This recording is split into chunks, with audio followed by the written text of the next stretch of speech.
तर मुंबई ड्रग्सचे हॉटस्पॉट कुठे कुठे आहेत त्यावरही एक नजर टाकूयात।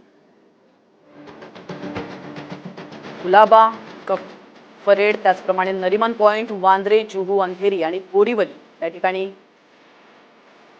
ड्रग्सचे हॉटस्पॉट्स आहेत।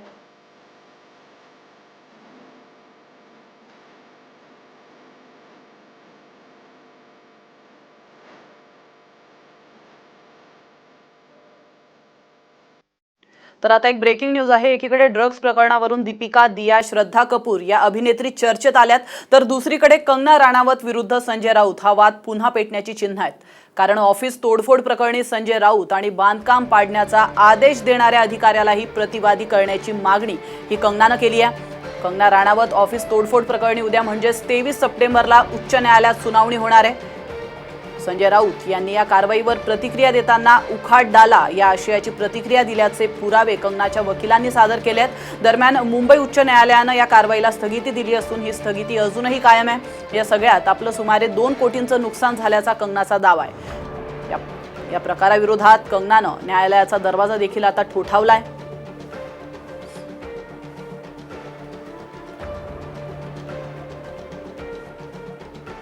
वळूयात पुढच्या महत्त्वाच्या बातमीकडे। सुप्रीम कोर्टाने मराठा आरक्षणाला स्थगिती दिल्यानंतर राज्यभर मराठा आरक्षण आंदोलकांकडून अतिशय तीव्र प्रतिक्रिया उमटतायत। त्याच पार्श्वभूमीवर आज मराठा आरक्षण हक्क परिषद उस्मानाबाद जिल्ह्यातील तामलवाडी या ठिकाणी पार पडली आहे। आजपासून मराठा आरक्षण आंदोलनाच्या 3ऱ्या पर्वाला सुरुवात झाल्याची घोषणा ही मराठा आरक्षण राज्य समन्वयक आबासाहेब पाटलांनी केली आहे। येत्या 10 दिवसांमध्ये राज्यभर कशा पद्धतीने आंदोलनं केली जातील याची रूपरेषा ठरवली जाणार असल्याचं देखील ते म्हणाले।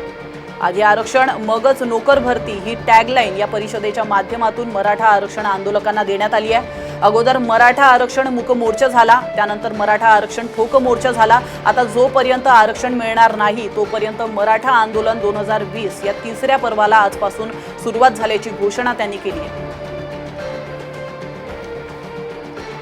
आज मराठा आरक्षण हक्क परिषद एवढ्यासाठी आयोजित केले होते की युवकांच्या संदर्भामध्ये जो संभ्रम आहे समाजामध्ये आरक्षणाला स्थगिती आल्यानंतर की शिक्षण आणि नोकरीमध्ये विद्यार्थ्यांची जी अवस्था आहे, जे संभ्रम निर्माण झालेला आहे की त्याच्यामध्ये SEBCचं सर्टिफिकेट काढल्यानंतर असंख्य विद्यार्थी आज शिक्षण आणि नोकरीपासून वंचित होणार आहेत। आणि म्हणून आम्ही या परिषदेमध्ये पहिला अल्टिमेटम असा आहे, आधी आरक्षण मग भरती ही टॅगलाईन संपूर्ण महाराष्ट्रामध्ये आम्ही सगळ्यांना केली।